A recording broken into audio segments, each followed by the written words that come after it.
Buenas noches, hermanos. Vamos a continuar con nuestra reflexión sobre los salmos. El día de hoy vamos a hablar sobre el Salmo 116. Entonces vamos a leerlo primeramente. Dice la Biblia: Aleluya, amo a Yahvé porque escucha mi voz suplicante, porque inclina su oído hacia mí el día que lo invoco. Me aferraban los lazos de la muerte, me sorprendieron las redes del Sheol. Yo me encontraba triste y angustiado, e invoqué el nombre de Yahvé. Socorro, Señor, Yahvé, sálvame. Tierno y justo es Yahvé, nuestro Dios es compasivo. Yahvé guarda a los pequeños, estaba yo postrado y me salvó. Vuelve a tu calma, alma mía, que el Señor te ha favorecido. Ha guardado mi vida de la muerte, mis ojos de las lágrimas, mis pies de la caída. Caminaré en la presencia de Yahvé, en el mundo de los vivos. Tengo fe aun cuando digo, mirad que soy un desdichado. Yo que dije consternado, los hombres son unos mentirosos. ¿Cómo le pagaré a Yahvé todo el bien que me ha hecho? Alzaré la copa de salvación e invocaré el nombre de Yahvé. Cumpliré mis votos a Yahvé en presencia de todo el pueblo. Mucho le cuesta a Yahvé la muerte de los que lo aman. A Yahvé, yo soy tu siervo hijo de tu esclava. Tú has soltado mis cadenas. Te ofreceré sacrificio de acción de gracias e invocaré el nombre de Yahvé. Cumpliré mis votos a Yahvé en presencia de todo el pueblo, en los atrios de la casa de Yahvé, en medio de ti, Jerusalén. Muy bien, pues ahí tenemos entonces la lectura de este salmo, que vamos a hablar el día de hoy, de este Salmo 116, que si ustedes lo piensan bien, pues es un salmo que alguna vez han oído en su vida, ¿verdad? Porque de aquí está compuesto otro canto, así como la semana pasada analizamos un salmo, ¿verdad?, que refiere a un canto, también el día de hoy, ¿no? Este canto de caminaré en la presencia del Señor, bueno, pues es el Salmo 116, justamente. Entonces vamos hoy a reflexionar sobre este salmo. El Salmo 116 podemos decir en primer lugar que es un salmo de acción de gracias, ¿no? Y por lo tanto, el que hace la oración, ¿verdad?, el salmista, pues va recordando precisamente las desgracias de las que los liberó Dios, ¿no? Es lo que va haciendo, ¿no? Va recordando sus desgracias y va pidiendo auxilio en medio de ellas, ¿no? Entonces, un salmo, podemos decir, de agradecimiento, ¿no? Porque en el pasado Dios no lo ha abandonado y en el presente lo sigue reconfortando, ¿no? Entonces, podemos decir que es un salmo de acción de gracias.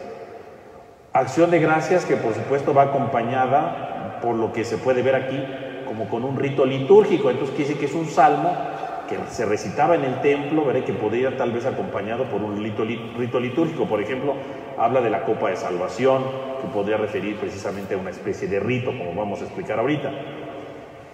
Y bueno, algo muy importante podríamos uno decir, bueno, el salmista dice gracias, ¿verdad?, porque me libras del pecado, me libras del peligro. ¿Cuál es el peligro? Si vemos el salmo, propiamente no habla de un peligro concreto, habla de muchos peligros, ¿no? Habla de un peligro de muerte, habla de una aflicción interior que él tiene, ¿no? Habla de una situación social que él vive, ¿verdad?, y que no lo toman en cuenta. Habla incluso, a veces parece como si de la esclavitud. ¿De qué lo libró Dios exactamente? No sabemos.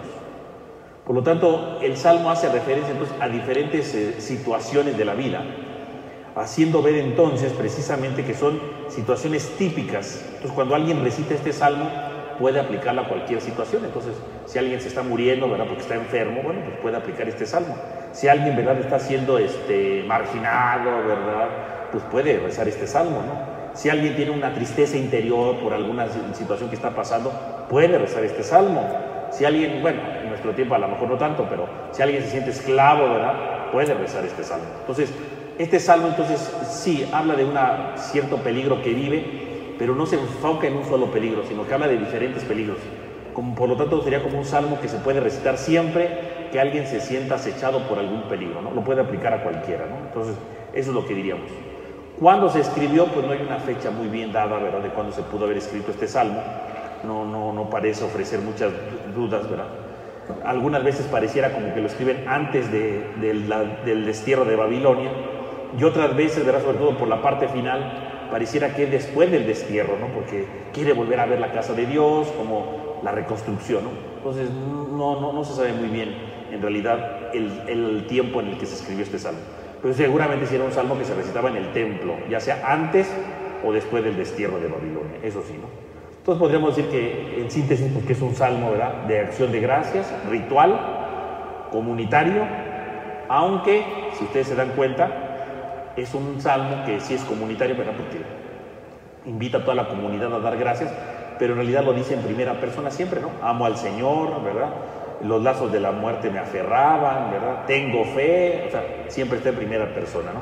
Entonces el orante se vuelve siempre para sí, para observar y para describir sus sentimientos, ¿verdad?, que se van desdoblando, ¿verdad?, en un diálogo mental, ¿verdad?, consigo mismo, reconociendo eso. Pero, por supuesto, aunque es de manera personal el salmo, está invitado, ¿verdad?, la manera como está escrito está hecho para recitarse comunitariamente, ¿no? Entonces este sería el salmo. La estructura podemos dividirla en tres partes, ¿no? En primer lugar, la introducción, que serían los primeros 2 versículos. Luego, el primer movimiento del salmo, ¿no? Y cuando digo movimiento me refiero a la primera etapa de agradecimiento del salmista, que sería del versículo 3 al 13. Y el segundo movimiento, ¿verdad?, donde empieza a dar un giro y empieza a hablar de otros elementos, sería del versículo 14 al 19. ¿no? Entonces podremos dividirlo nosotros en 3 partes. Entonces vamos a empezar, ¿no? Comienza diciendo: amo al Señor, amo a Yahvé porque escucha mi voz suplicante, porque inclina su oído hacia mí el día que le clamo. Este salmo es muy curioso porque, a diferencia de otros salmos de agradecimiento, ¿no?, generalmente un salmo, ¿cómo comienza? Te exalto, Señor, te bendigo. Y este no, este comienza siendo una profesión de amor, ¿no? Dice, amo al Señor, ¿no? Yo amo al Señor. Y esto es muy interesante porque entonces una cosa importante que en general no se dice, ¿no? Un salmo no empieza diciendo amo al Señor. Sí puede decir que lo ama, pero después de que hace una reflexión, ¿no?, concluye y dice, lo amo a Dios, ¿no? Pero este salmo, la primera súplica que hace este salmo es, yo amo al Señor, yo amo al Señor. Por lo tanto, es una profesión de amor. Un texto fundamental, ¿no?, que en los salmos como tal no aparece. Aparece fuera de los salmos, ¿no? Sobre todo en el libro del Deuteronomio. Ustedes leen, por ejemplo, el Deuteronomio 6.5, 11.1. Ahí, ¿verdad?, aparece la idea del amor como inicio de todo. Aunque ahí más bien parece como mandato, ¿no? Pero sí aparece el amor de manera inicial. En cambio, aquí el amor surge, ¿verdad?, amar a Dios de manera espontánea, ¿no? O sea, este es un salmo, decíamos, de agradecimiento, y lo primero que hace es yo amo al Señor. O sea, de manera espontánea dice yo amo al Señor. Y este verbo amar está reflejando una sorpresa, ¿no? O sea, yo estoy amando al Señor. O sea, quiere decir que este salmo va a empezar a decir por qué ama a Dios, pero de inmediato lo primero que tiene que decir el salmista es que él ama a Dios. Y obviamente va a explicar, ¿verdad?, porque cuando estuvo en peligro lo escuchó, ¿verdad?, lo ayudó, lo salvó, lo rescató, pero finalmente reconoce este salmo precisamente toda una experiencia de amor. Yo amo al Señor. Es un amor que desemboca precisamente en una alegría, porque descubre que Dios está siempre con él, que Dios no está lejos de él. Por lo tanto, este salmo, entonces, es un salmo de alegría, claro, de regocijo, pero es un salmo de regocijo porque se descubre amado por Dios. Es una oración que comienza diciendo yo amo a Dios por eso. Y lo amo porque he experimentado su amor. Todo el salmo en el fondo es yo he experimentado el amor de Dios. Por lo tanto, yo puedo decir que lo amo. Yo puedo decir esto. Y de manera sintética dice, porque inclina su oído hacia mí el día que lo clamo, el día que le invoco, ¿no? Ese día Dios inclina su oído. O sea, el salmista está seguro que Dios nunca es sordo a su voz, que Dios siempre está atento a su voz, que Dios siempre lo ayuda en todo momento, que lo escucha. El salmista está seguro de la voz de Dios, que su voz es escuchada por Dios.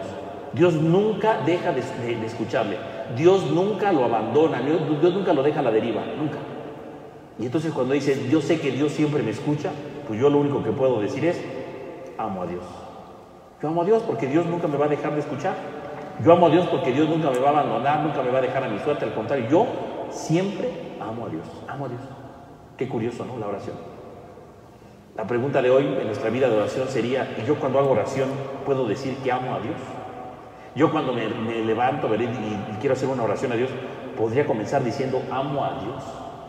Digo, porque muchos pueden decir, yo amo a Dios, ¿verdad? De manera así coloquial, ¿verdad? Porque estamos muy acostumbrados a hacerlo, pero realmente yo puedo decir, sí amo a Dios, o sea, y después desdoblar, ¿por qué amo a Dios? Yo siento el amor de Dios. Y sentir el amor de Dios, ¿qué significa según el Salmo? Es que yo siento, o sea, yo amo a Dios porque yo siento que Dios me escucha siempre. Que Dios me escucha siempre. Porque hay gente que puede decir, yo amo a Dios, pero pues lo ama de manera general, ¿no? Porque todo el mundo lo dice, porque siento bonito, ¿no? No. Aquí el salmista dice, yo amo a Dios porque Él siempre me escucha. Dios siempre me escucha. Yo realmente puedo decir que amo a Dios porque realmente siento que Él me escucha siempre. Porque sí, una cosa es decir, yo amo a Dios, sí, pero hay gente que puede decir el día de hoy, yo amo a Dios mucho. Y el día de mañana puede decir, ¿por qué Dios no me escucha? Ah, no, entonces ya no es como el Salmo, ¿no? O sea, si alguna vez en nuestra vida hemos dicho, es que Dios no me escucha, es que Dios no me da lo que yo quiero, lo que yo necesito, pareciera que Dios hace oídos sordos a mis necesidades, bueno, entonces no puedo decir lo mismo que el salmista. El salmista dice, yo amo a Dios porque Dios siempre me escucha. Dios nunca ha tenido oídos sordos. Quiere decir que aún en el peligro, ahí estaba Dios. O sea, esto es muy importante porque luego va a hablar, ¿verdad?, de todos los peligros que ha vivido, pero a pesar de los peligros sabe que Dios lo está escuchando. Y hay muchas personas que cuando llegan los peligros dicen, ¿por qué Dios me abandona? ¿Por qué Dios no me escucha? ¿Por qué Dios no está conmigo? ¿Por qué Dios no está cerca de mí? Muchas veces pasa eso, ¿no? ¿Cuántas veces podemos decir eso? Si alguien dijera, no, es que Dios no me escucha, bueno, pues entonces ya, olvídalo, porque ya no estamos en la misma sintonía del Salmo. Por lo tanto, quiere decir que para empezar a amar a Dios profundamente, ¿verdad? Porque no digo que no lo amen, podemos amarlo, claro, pero para amar a Dios de manera mucho más profunda, significa que entonces tenemos que dar un paso más. Tener la certeza que siempre me escucha. Dios siempre me escucha. Y si Dios siempre me escucha, entonces nunca pone oídos sordos a mi voz. Dios siempre me escucha. Aún en el peligro, aún cuando me va mal, aún cuando no me salen las cosas como quería, aún cuando llega la enfermedad, aún cuando llega el fracaso, digo, Dios me está escuchando. Ahorita me está escuchando. Mi súplica la está escuchando. Y sé que me va a salvar de esta situación. Sé que me va a salvar de mi fracaso, sé que me va a salvar de mi tristeza, sé que me va a salvar de mi angustia, sé que me va a ayudar, porque Dios siempre me escucha, siempre me escucha. Y sé que me va a ayudar y por eso lo amo, porque sé que siempre me escucha. Entonces, esto es una cosa muy importante, porque entonces ya el salmista está abriendo con una gran provocación para nosotros. ¿Realmente nosotros sentimos este amor de Dios en nuestra vida o no? ¿Sentimos que Dios siempre me escucha o no? Entonces yo creo que el día de hoy tendremos que reflexionar cuántas veces yo he dicho en mi vida, Dios no me escucha. ¿Cuántas veces no le hemos dicho, Dios no me escucha, Dios ya me abandonó, Dios me está dejando a mi suerte, ¿verdad? Dios me está castigando, ¿no? Hay gente que dice eso. Pues, ¿cuántas veces lo hemos dicho? Yo creo que si uno hace su análisis va a decir, uy, bueno, pues yo creo que ahora es momento de reflexionar y decir, de esas veces que yo dije que Dios no me escuchaba, de esas veces que dije Dios me está traicionando, de esas veces que dije Dios no está del lado mío, pues tendría que decir, no, Dios siempre me escucha. Dios siempre me escucha. Lo decíamos la vez en otras ocasiones, ¿no? De lo malo Dios puede sacar algo bueno. ¿Y por qué puede sacar algo bueno? Pues porque Dios siempre me escucha. Yo creo que entonces tendríamos que pensar, yo cuántas veces he dicho que no me escucha. Y tendríamos que decir entonces, pero sí me escucha, sí me escucha. Y me ha dado, con el paso del tiempo me ha dado respuestas de que sí me escuchó. No hizo mi capricho, porque una cosa es que Dios haga nuestros caprichos y otra cosa es que Dios nos vaya ayudando y nos vaya formando con lo que realmente necesitamos. Es como los papás, ¿no? Los papás a veces, ¿verdad? Los hijos le piden cosas y los hijos podrían decir, es que mi mamá nunca me escucha, ¿verdad? Y sí lo está escuchando, pero en ese momento a lo mejor a su hijo no le convenía eso, ¿no? Y le va a ayudar en otra cosa. Dios nos escucha siempre. Entonces fíjense, este salmo ya está empezando a hablar precisamente entonces del grande amor que le tenemos a Dios, porque Él nos escucha siempre, siempre nos escucha. No es un salmo de tristeza, al contrario, es un salmo de esperanza, de amor. Dice un autor del siglo IV, ¿verdad?, llamado Basilio, ¿verdad?, Basilio de Cesarea, ¿verdad?, porque fue obispo de este lugar, ¿no? Y él tiene un montón, ¿verdad?, de homilías sobre los salmos.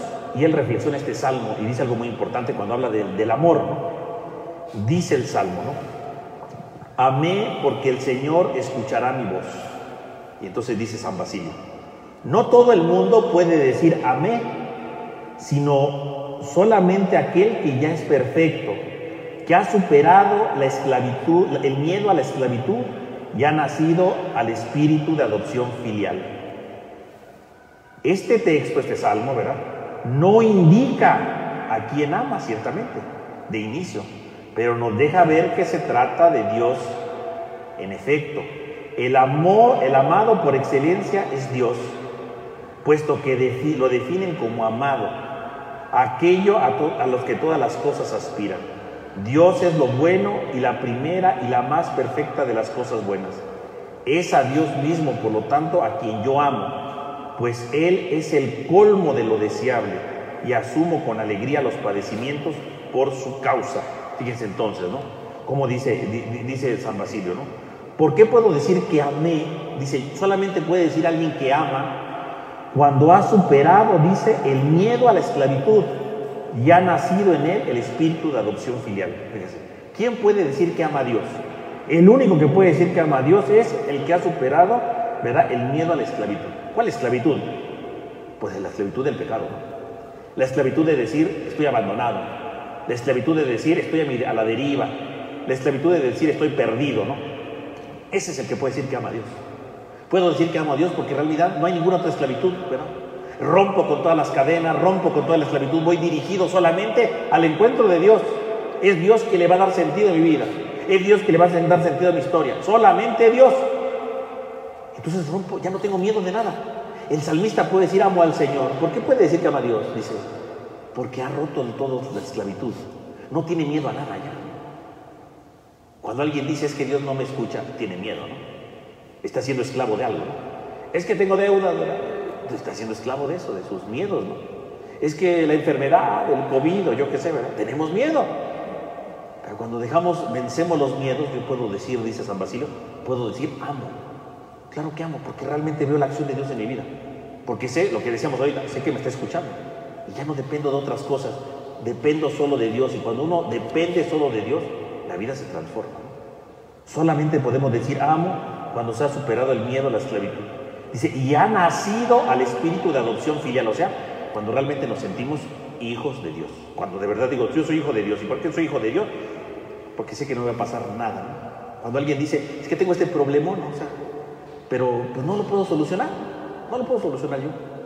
Yo ya hice lo que me tocaba, pero yo ya no puedo hacer más. Entonces digo, bueno, Señor, pues yo me arrojo a tus brazos y tú lo solucionas. Tú ayúdame a salir de este problema. Yo te amo, Señor. Yo sé que tú estás aquí, de que me estás escuchando. No sé cómo se va a resolver. A mí me gustaría que se resolviera de esta manera, pero a lo mejor se va a resolver de otra manera. Pues ¿sabes qué, Señor? Yo me arrojo a ti. O sea, no voy a tener miedo, no voy a tener zozobra, no voy a tener indignación. Señor, me arrojo a tus brazos, porque yo sé que tú me escuchas siempre, y porque sé que me escuchas, yo te amo. Bueno, esto es un reto a la fe, ¿no? Esto, digo, yo lo digo aquí muy sencillo, pero sí es un reto a la fe. Decirle a Dios, tú sabes que todo va a salir como tú quieres, y yo sé que tú no me estás poniendo oídos sordos, y te amo sobre todo, y ya, órale, tú me vas a ayudar. Qué difícil es lanzarse, ¿no? Porque es lanzarse al vacío. Es que tengo miedo, es que tengo este problema, tengo esta dificultad, y de repente que diga, bueno, yo no tengo miedo de nada, yo confío en Dios y no me voy a arrojar a Dios, y Dios va a solucionar las cosas. Y Dios las va a solucionar, ¿eh? No como quisiéramos, pero las va a solucionar. Ese es un reto de fe. Este salmo entonces nos invita entonces a retar nuestra fe y decir, ¿hasta qué punto yo confío en Dios? Y hasta qué punto confío en lo que yo tengo, ¿no? En lo que yo puedo nada más. No quiere decir que yo no haga nada, ¿no? Si yo hago cosas, yo hago lo que me toca, pero hay cosas que a veces se nos rebasan. Hay cosas que a veces nos superan en fuerza, en capacidades, en situaciones, ¿no? Nos superan, y de repente decimos, bueno, Señor, pues está en tus manos, yo voy a hacer esto que me toca, pero la otra parte te toca a ti, ¿no? Es lanzarse al vacío y confiar que Dios me va a ayudar, confiar que Dios no tiene oídos sordos, que me va a dar lo que yo de verdad necesito, lo que yo de verdad requiero en mi vida, ¿no? Como dice San Basilio más adelante, el salmista está mostrando, dice él, la esperanza depositada en quienes aceptan los sufrimientos que se viven. En efecto, dice, sostuvo luchas en contra de mi voluntad, y a pesar de las penalidades, seguía adelante confiando en la ternura y en la buena disposición de Dios. Pone la esperanza. ¿Quién es este salmista? Uno que pone su esperanza en Dios y dice, acepto los sufrimientos, no importa, porque yo sé que la última palabra no la tiene el dolor, la última palabra la tienes tú. La última palabra la tienes tú. Y yo sé que tú no me vas a dejar en este momento. Un reto a la fe, un reto a la fe. Un desafío que nos lanza el salmista de hoy, ¿no? Porque tú siempre me escuchas, ¿no? Tú siempre me escuchas.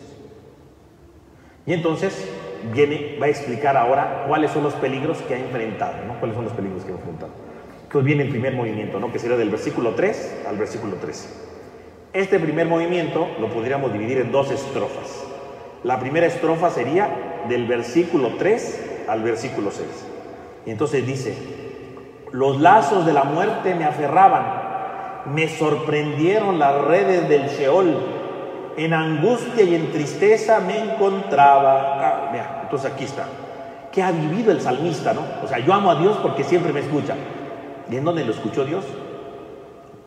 Cuando los lazos de la muerte me aferraban y me sorprendieron las redes del Sheol. Aquí la imagen es una imagen muy fuerte, ¿no? Los lazos de la muerte, ¿no? Los lazos de la muerte. Dice, me sorprendieron las redes del Sheol.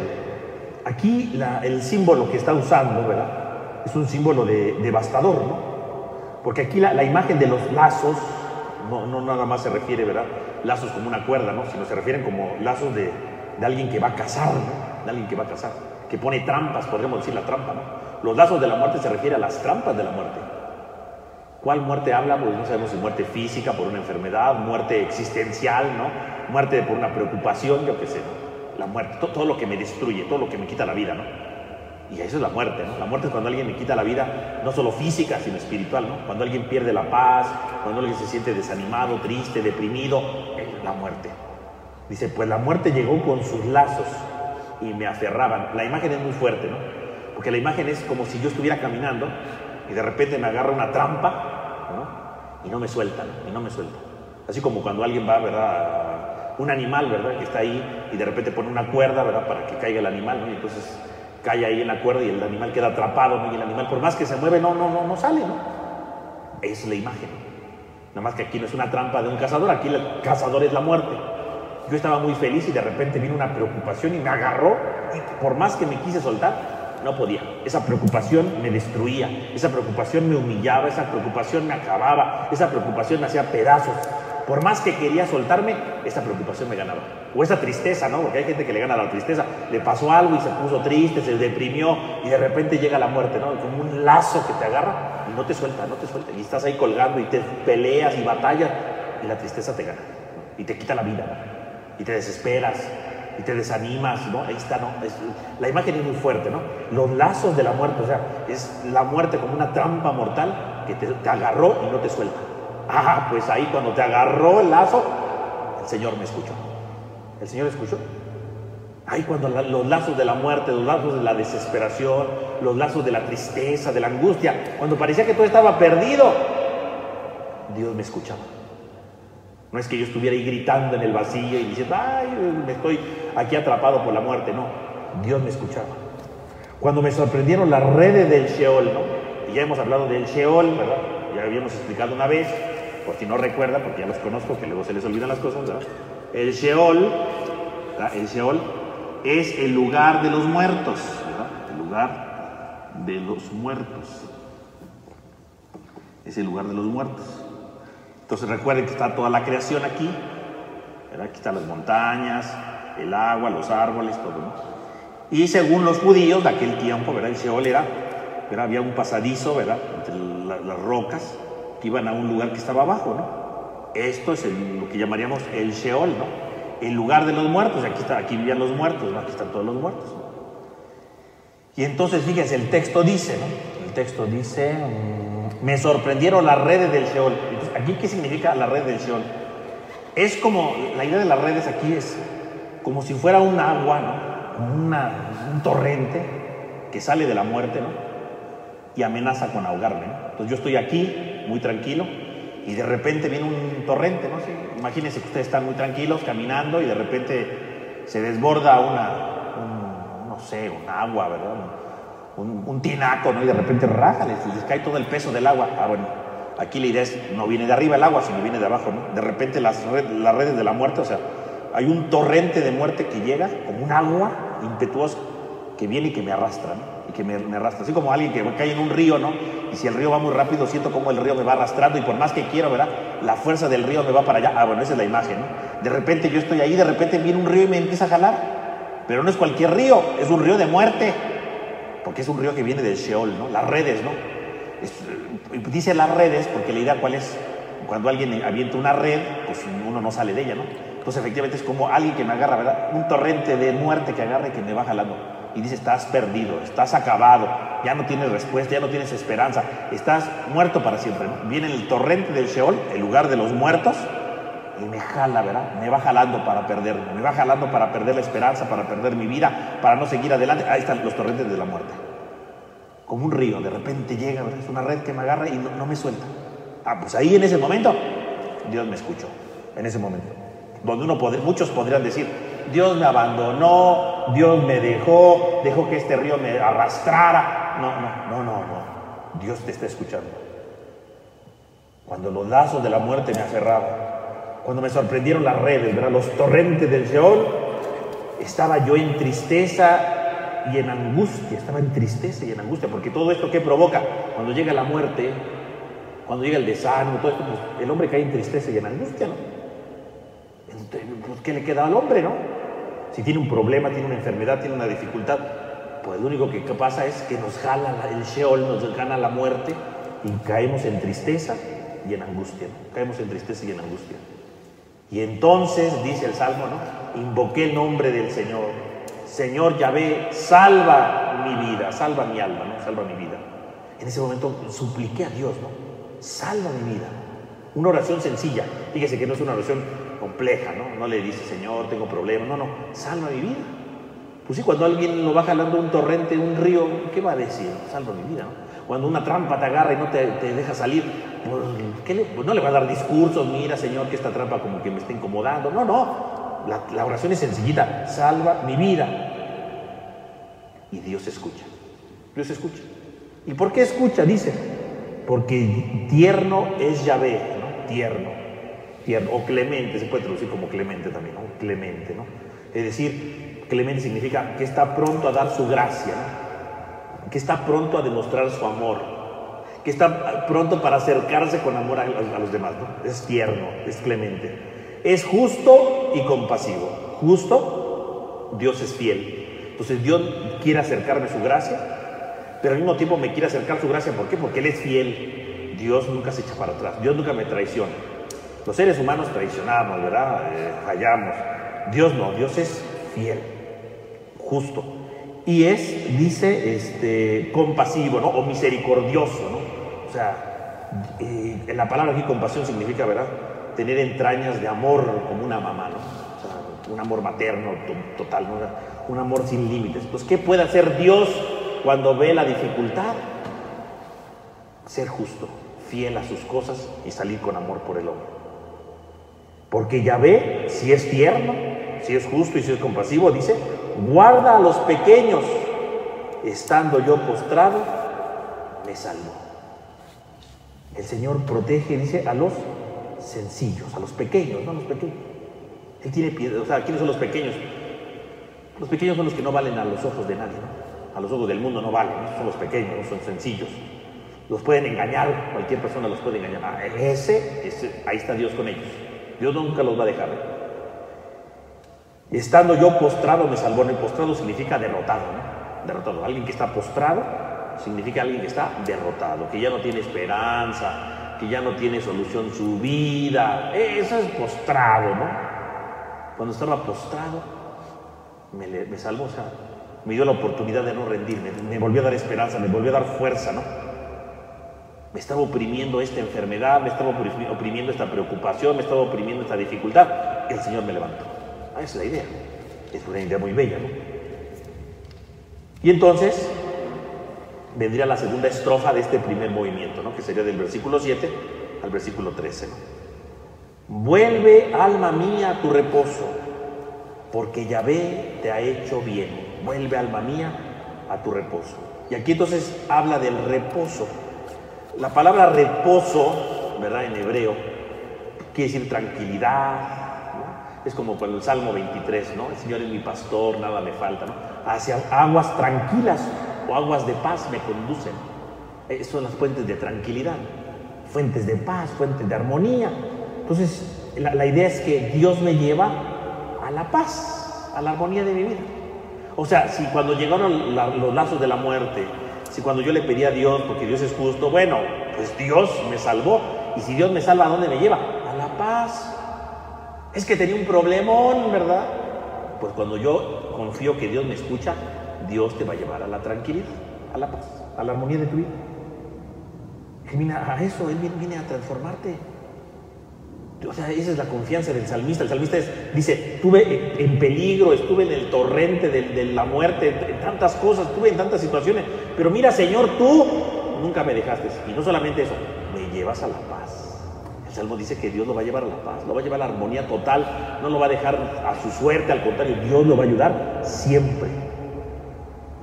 ¿Y cómo lleva a Dios a la paz? Dice, ha guardado mi alma de la muerte, ¿no? O sea, me ha librado de la muerte. Ha librado mis ojos de las lágrimas y mis pies de la caída. Los niveles. Entonces, primero, nos salva de la muerte. ¿Cómo me lleva a la tranquilidad? Salvándome de la muerte, sacándome del ámbito de la muerte.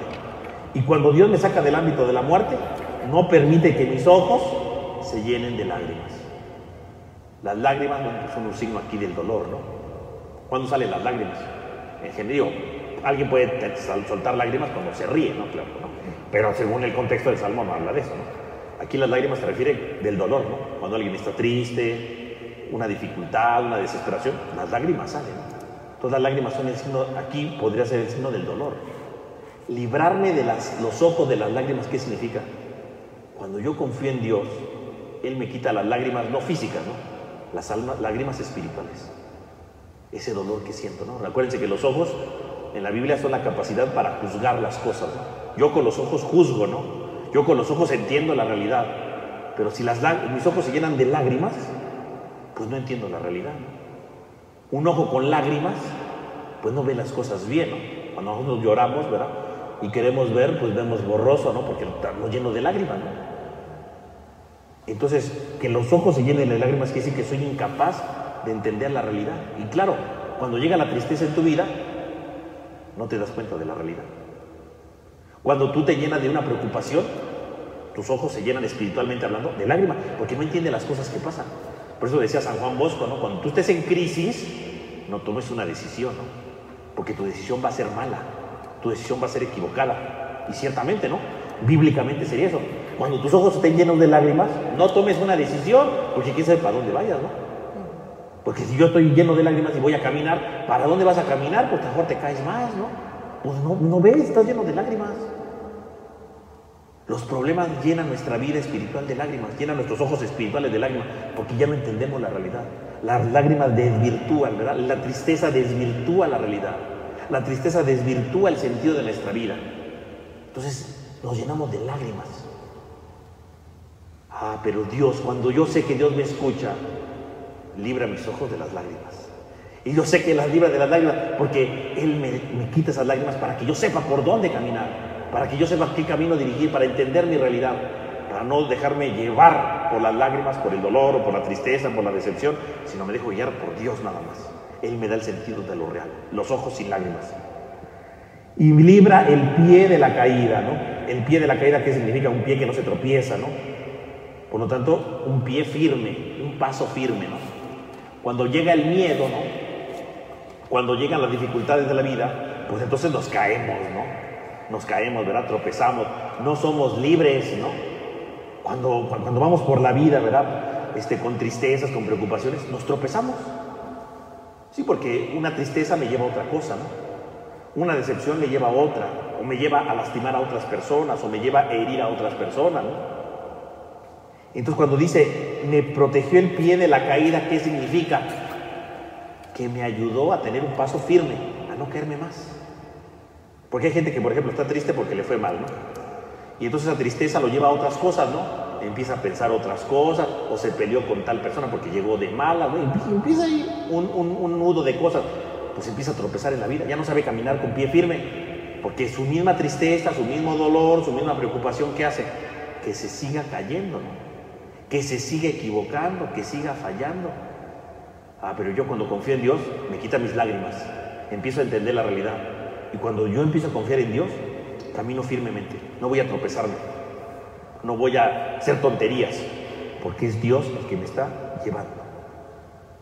Y entonces sí, diría el versículo 9, ¿no?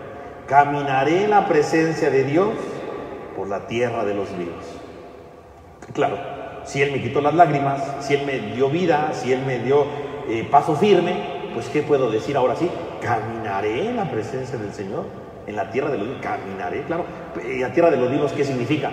La tierra de los vivos, pues sí, por un lado significa que no estoy en el Sheol, ¿verdad? Sino que estoy con los vivos, pero la tierra de los vivos es vivir junto con Dios. La tierra de los vivos es caminar siempre con Dios, nunca vivir abandonado de Dios. No es que Dios me abandonó, no es que perdí el sentido de mi vida, no. Dios está siempre conmigo.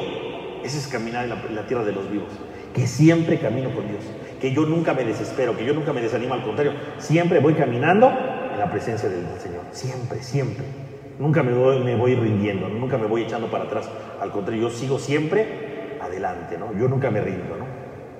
Es una cosa muy bella, ¿no? Porque entonces caminar en la presencia del Señor es camino siempre delante de Dios. ¿Por qué? Porque veo bien, no tengo lágrimas, no tengo obstáculos, tengo pie firme, estoy vivo, porque Dios me da vida, y no vida física, ¿no? Sino el sentido de mi vida. Y entonces dice el versículo 10, tengo fe aun cuando digo muy desdichado soy. Muy desdichado soy. Qué curioso, el salmista de repente dice soy muy desdichado. O sea, desdichado, ¿qué significa? Pues me va mal en la vida, tuve un problema, me falló esto, me enfermé, ¿verdad? Yo qué sé, fracasé, me traicionaron, soy un desdichado. Pero fíjense, no solamente dice soy un desdichado, sino dice tengo fe cuando digo que soy muy desdichado. O sea, pues sí, puede salir muy natural y decir pues soy un desdichado, ¿verdad? Me va re mal, ¿verdad? Pero tengo fe, porque yo sé que aún en mi desdicha Dios me está escuchando. O sea, el versículo 10 es muy importante, ¿no? Tengo fe. Fíjense cómo el Salmo empieza con yo amo al Señor, y luego la respuesta del hombre. Si yo amo a Dios, ¿qué debe de hacer el hombre? Tener fe, tener confianza. Yo tengo fe. Aun cuando digo soy un desdichado, yo tengo fe. Hay mucha gente que vive desdichada, pero no tiene fe. No tiene fe, toda la vida vive amargada, diciendo para qué nací, ¿verdad? Y cosas por el estilo. No, tengo fe, aun cuando digo soy un desdichado. ¿Y por qué tengo fe? Porque aunque soy un desdichado que Dios escucha. Y sé que Él me va a levantar, y sé que Él va a limpiar mis lágrimas, y sé que Él me va a dar paso firme. Tengo fe, y yo tengo fe de eso. Me arrojo al vacío, ¿no? Y entonces tengo fe. Y yo he dicho en mi consternación, los hombres son mentirosos, o sea, los hombres me engañan, pero yo tengo fe. No tengo fe en los hombres son unos mentirosos. Sí, pero Dios no es mentiroso. Dios siempre es fiel, Dios siempre está conmigo. Dios nunca me deja solo, Dios nunca me deja solo. Entonces dice el versículo 12, ¿no? ¿Cómo podré pagarle a Yahvé todo el bien que me ha hecho? ¿Cómo le podré pagar a Yahvé? ¿Cómo le podré pagar a Yahvé? Entonces viene la gran pregunta, ¿cómo le puedo pagar yo a Yahvé? Y aquí pagarle a Yahvé significa devolver, ¿verdad? Restituir algo que me dieron, ¿no? Pero aquí esta pregunta es retórica, ¿no? No es una pregunta que tiene respuesta. O sea, como diciendo, o sea, a mí me presta alguien dinero, bueno, pues que le tengo que pagar un dinero, ¿no? Me prestaste 100 pesos, bueno, te devuelvo tus 100 pesos, ¿no? Pero Yahvé me ha dado un montón de cosas, me dio paso firme, quitó mis lágrimas, me salvó de la muerte. ¿Cómo le puedo pagar a Yahvé? Eso es una pregunta retórica, como diciendo, pues a Dios no le puedo dar nada, ¿no? O sea, yo no le puedo dar nada a Dios para pagarle todo lo que Él me ha dado. Él me ha dado cantidad de cosas, pero yo no tengo para pagarle. Y Dios nos ayuda no para que le paguemos. Dios nos ayuda porque nos ama. Y entonces, ¿qué le voy a pagar a Dios? Nada. El amor de Dios es gratuito, el amor de Dios es infinito, nos rebasa totalmente, ¿no? Y entonces termina, ¿verdad? Este movimiento, ¿verdad? En el versículo 13 diciendo, alzaré la copa de salvación e invocaré el nombre de Dios. Alzaré la copa o el cáliz de salvación. La expresión cáliz de salvación es un poco rara, ¿no? Porque generalmente se llama cáliz de bendición, no de salvación. Tal vez haga referencia a lo que decíamos hace un momento, a un rito, ¿no? Que cuando se hacía un sacrificio, ¿verdad? Se echaba aceite y vino, ¿verdad? Y a veces en algunos sacrificios la gente comía de lo que se había sacrificado, ¿no? Era una manera de que Dios compartía con ellos parte del sacrificio. Al final se alzaba la copa invocando el nombre de Dios, ¿no? Porque Dios estaba con ellos. Esto es la idea, es como darle, o sea, ¿qué le puedo ofrecer a Dios? Nada. Lo único que puedo ofrecerle a Dios es un sacrificio, ¿no? O sea, ofrecerle algo y decir qué grande es el nombre de Dios. O sea, no es que yo le esté pagando a Dios, es como agradeciéndole algo y diciendo, yo alzo la cáliz de salvación, porque Dios está siempre conmigo, porque Dios nunca me deja, porque Dios nunca me abandona. Dios está siempre conmigo, alzaré la cáliz de salvación. Y así la hacían, ¿verdad? Ofrecer un sacrificio y al final alzaban una copa diciendo, qué grande es Dios, ¿no? Qué grande es Dios.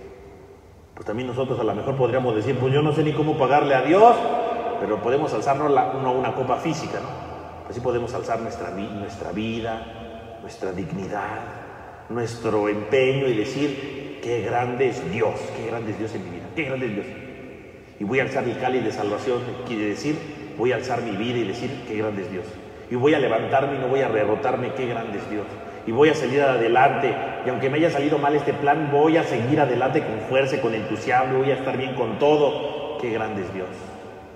Eso es alzar el cáliz, ¿no? Un rito del Antiguo Testamento, pero que hoy lo podemos decir, pues, qué grande es Dios, ¿no? Pero con mi vida, con lo que yo puedo ofrecerle. En aquel tiempo pues le daban lo mejor que tenían, era un animal, ¿verdad? Para ofrecérselo a Dios. No es nada, pero se lo ofrecemos. Bueno, a lo mejor hoy no vamos a ofrecer animales, claro, ¿verdad? Pero pues yo le ofrezco mi vida, Señor, qué grande eres. Mira, tú me levantaste y no voy a dejar que me caiga de nuevo. Voy a seguirme esforzando por dar lo mejor de mi vida. Voy a seguirme esforzando para nunca rendirme, porque tú siempre estás conmigo. Qué grande es Dios. ¿Cómo se llama? Me traicionó tal persona. Yo sigo adelante, y no porque una persona, mi vida va a valer gorro, no. Qué grande es Dios, ¿no? Qué grande es Dios. Y yo voy a seguir adelante. Y voy a seguir confiando en otros, porque una persona no son todos, ¿no? Y voy a seguir esforzándome. Qué grande es Dios. Alzaré el cáliz de la salvación. Y luego viene la última parte del Salmo, ¿verdad? Que sería el segundo movimiento, del versículo 14 al versículo 19. Y entonces dice, cumpliré mis votos a Yahvé en la presencia de todo su pueblo. Entonces ahora ya viene, ¿no? Si ya alzamos el cáliz de salvación, entonces yo empiezo a cumplir los votos, empiezo a cumplir lo que yo le prometí a Dios, ¿no? ¿Y qué le prometimos a Dios? Pues ser mejores, ¿no? Caminar con seguridad, sabiendo que Él nunca nos deja, ¿no? Cumpliré mis votos al Señor. Mucho cuesta a los ojos de Dios la muerte de los que aman, dice, ¿no? O sea, mucho cuesta a Dios. Entonces aquí habla del valor que tiene la vida de uno, ¿no? Dios dice, mucho cuesta la vida de los que aman. Yo soy valioso para Dios. A veces nos olvida. El Salmo empezaba diciendo, yo amo a Dios. Pero en el fondo, ¿por qué amo a Dios? Porque Dios me ha amado primero. Y mucho le duele, dice, la vida de los que aman. Mucho le duele del que se vive deprimido, le duele a Dios. A veces no nos la creemos, no vemos a Dios como alguien distante, lejano, que no sufre. No. Mucho, ¿verdad? Dice el Salmo, ¿no? Mucho cuesta a los ojos de Dios la muerte de los que aman. Y la muerte no física nada más, no. La muerte espiritual. Mucho le duele a Dios ver a alguien deprimido, porque dejó que las lágrimas ganaran. Dejó que la trampa lo agarrara. Se abandonó a sí mismo, pero no se abandonó en Dios. Mucho le duele esa muerte, ¿eh? Mucho le duele. Mucho le duele a la persona que vive siempre dañando a los demás. Mucho le duele. Porque nos ama, Dios nos ama a todos. Y porque nos ama, le duele cuando nos lastimamos, cuando nos herimos, cuando nos destruimos interiormente. Mucho le duele a Dios. Mucho le duele a Dios. Siempre le duele a Dios. Siempre le duele a Dios. Y aquí le duele a Dios, significa que sí, que le duele, pero significa que somos tan valiosos que no saben ni qué hacer, ¿no? O sea, ¿cómo perdí algo tan valioso? Mucho le duele a Dios. Ah, Yahvé, dice el versículo 16, ¿no? Yo soy tu siervo, el hijo de tu esclava, tú has soltado mis cadenas, ¿no? Y entonces, de decir que soy valioso para Dios, ahora el salmista dice, yo soy un siervo, ¿no? Un siervo. Soy tu siervo, ¿no? Que es una expresión a lo mejor convencional, ¿no? Pero ser siervo, ¿qué significa? Que estoy bajo la sombra de Dios. Ser siervo significa yo confío siempre en Dios, confío siempre en Dios, siempre estoy con Dios. Confío solamente en Él, Él es el que da sentido a mi vida. Yo nací, o sea, dependo totalmente de Dios. Pero aunque soy tu siervo, dependo de ti, soy hijo de tu esclava, tú has soltado mis cadenas. Soy tu siervo, pero me has elegido para ser libre. No para vivir encadenado a la muerte, no para vivir encadenado a la tristeza, no para vivir encadenado a la destrucción, no. Yo soy libre porque tú me has creado libre, me has liberado totalmente. Y luego repite la misma idea que ya había dicho, ¿no? Ofreceré un sacrificio de acción de gracias para invocar el nombre de Dios, cumpliré mis votos en presencia del pueblo. Repite lo mismo y termina diciendo, fíjense, en el versículo 19, en los atrios de la casa de Yahvé, en medio de ti, Jerusalén. Todo esto lo voy a hacer en tus atrios, en Jerusalén, ¿no? Entonces, este estribillo, ¿verdad? En el versículo 19, termina, ¿verdad?, de manera inesperada. Porque estaba hablando de que Dios lo liberó, Dios está con él, Dios lo ha transformado, él camina en la presencia de Dios, y si camina en la presencia de Dios, aunque él esté triste, siempre va a tener fe, y va a cumplir, y va a reconocer la salvación de Dios, y de repente da un giro, ¿verdad? Y esto lo quiero hacer en los atrios de la casa del Señor, en medio de ti, Jerusalén. Repentinamente aparece esto. La conclusión del Salmo es eso. O sea, el Salmo termina haciendo una alusión a Jerusalén. Por eso decíamos que entonces es un salmo que tal vez se recitaba en el templo, ¿no? Porque hace referencia a eso. Entonces, algunos dicen, se escribió después del destierro, ¿verdad? Porque es como, Dios nunca me deja, y cómo tengo ganas de que el templo se construya para volver a alabar a Dios en el templo. Otros dicen, no, se escribió antes del destierro. Es un salmista que va caminando, ¿verdad?, a Jerusalén, al templo, y quiere ahí ofrecerle todo a Dios porque ama a Dios, ¿no? Bueno, le digo, no hay muchas pistas de cuándo se escribió, pero vean cómo termina hablando de Jerusalén, ¿no? En una celebración litúrgica, ¿no? Recordando a Jerusalén, ¿no? Y entonces ahí, ¿verdad?, viendo que Jerusalén es lo más valioso. La semana pasada que hablamos del otro salmo, veíamos que Jerusalén es lo más valioso, ¿no? Todo lo que significaba Jerusalén. Bueno, pues aquí toma Jerusalén como lo más valioso. Todo esto, o sea, si yo confío en Dios, si yo amo a Dios, si yo confío en Él, si Dios me ha liberado, yo quiero darle todo a Dios. ¿Y en dónde se lo voy a dar? En Jerusalén, en el lugar más bendito y más sagrado que puede existir, ¿no? El lugar más extraordinario que puede existir, ¿no? Ahí está. Por lo tanto, pues entonces tenemos aquí este salmo que nos invita entonces el día de hoy a contemplar, pues, que debemos de amar a Dios, pero amarlo no de dientes para afuera, sino amarlo porque confiamos que Él siempre me escucha. Y empezar a reflexionar entonces el día de hoy, efectivamente, cuánto me ama Dios y qué poco le he amado porque he desconfiado de Él. Por lo tanto, pues, para la oración de estos días, ¿verdad?, que tenemos, ¿verdad?, esta semana, pues yo los voy a invitar para que lean de nuevo el Salmo y vayan reflexionando. ¿Cuántas veces he dudado de que Dios me escuche? Primero que nada, ¿cuántas veces? Eso sería lo primero. Y luego analizar, bueno, ¿y de verdad Dios no me escuchó o sí me escuchó? Y analizar nuestra vida. Es que se murió un familiar, es que tuve este problema, es que tuve esta enfermedad, yo qué sé, piense usted. Cuando usted dudó de Dios, piénselo. Y luego recapacite y vaya viendo cómo Dios no lo dejó. ¿Fue un momento doloroso? Sí. Pero aunque fue doloroso, con el paso del tiempo, Dios le ayudó. De una manera nueva, de una manera inesperada, pero Dios le ayudó. Piense. Haga su oración, siéntese, ¿verdad?, sin ruido, ¿verdad?, siéntese un momento, haga una pequeña oración, lea el Salmo y luego diga, ¿en qué ocasión dudé yo de que Dios me había escuchado? ¿Qué ocasión fue? Y se va a acordar usted, ¿verdad?, que si aquí, que si me pasó aquello, que me dijeron lo otro, que no me salieron las cosas bien, dudé de Dios. Y luego piense, ¿y cómo me ayudó Dios con el paso del tiempo? Y va a ver usted que ahí estaba Dios, ahí estaba Dios. Ahí estaba Dios. Y entonces piense ahora, en un segundo momento de oración, diga ahora, a ver, ¿cuáles son las redes de la muerte, ¿verdad?, que me están jalando ahorita? ¿Cuál es la trampa que me está jalando? ¿Cuál es la angustia que tengo, ¿no? Ahorita, ¿cuál es la angustia? A lo mejor algunos van a decir, mi angustia es que estoy aquí encerrado en mi casa y no puedo salir, ¿no? O porque tengo miedo de la enfermedad, ¿no?, del COVID, ¿no? O porque ya tengo un problema con tal persona, tengo esta angustia. Piensa en este problema del presente, ahora del presente. Y ahora dígase en su interior, tú, Señor, me estás escuchando. Tú, Señor, no me estás dejando solo. tú, Señor, no me vas a desamparar. Tú, Señor, estás conmigo. Dígalo. Y vaya descubriendo poco a poco cómo es que de verdad Dios la está escuchando. No diga, Dios me abandonó. No, diga, Dios, tú estás aquí, Señor. Ayúdame a descubrirte. Y haga su oración. Piense en los últimos días que ha vivido, verá esta situación y vea cómo Dios sí ha estado con usted. No como hubiera querido, pero sí, ahí está Dios. Por lo tanto, entonces yo los voy a invitar entonces para que estos días, ¿verdad? Esta semana que viene, ¿verdad? Hagan ustedes estos 2 momentos de oración. Uno, haciendo referencia al pasado. Cuando desconfíe de Dios, hacer nuestra oración y decir, no, ahí estaba Dios.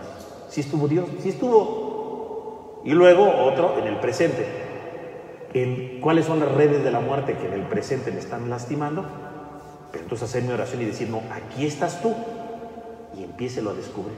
Esta le va a costar más trabajo, esta sí, porque es presente y más difícil. Pero haga su oración y yo le aseguro que con el paso de los días, usted va a descubrir a Dios en su vida. Va a descubrir. Y si le cuesta trabajo, no se rinda, siga haciendo su oración y diga, aquí está Dios, aquí está Señor, no te veo, no te oigo, pero aquí estás tú. Hasta que usted diga, aquí está Dios. Y ojalá, ¿verdad?, que con el paso no de los días, ¿verdad?, a lo mejor con el paso del tiempo, no solamente diga, aquí está Dios, sino que diga como el Salmo, yo te amo, Señor, porque tú estás aquí, porque nunca has desoído, nunca has puesto oídos sordos a mi voz suplicante. Pues vamos a pedirle esto al Señor y yo los invito a que hagan esta oración. Cuando estén ustedes solos o en su cuarto, en un lugar donde puedan estar solos un momentito, ¿verdad?, para que hagan esta oración y se encuentren con Él y descubran que Dios está con ustedes y que los ama profundamente. Pues vamos a terminar entonces nuestra oración, vamos a terminar nuestra reflexión de hoy con una oración en el nombre del Padre, del Hijo, del Espíritu Santo. Amén. Te damos gracias, Señor, porque nos has reunido en este día. Te pedimos por cada uno de nosotros para que nos ayudes a transformar nuestra vida, nuestro corazón, y para que sepamos descubrir que tú estás siempre con nosotros y nunca nos abandonas. Te lo pedimos a ti que vives y reinas por los siglos de los siglos. Amén. En el nombre del Padre, y del Hijo, y del Espíritu Santo. Amén. Para que tengan todos ustedes una buena noche y que descansen.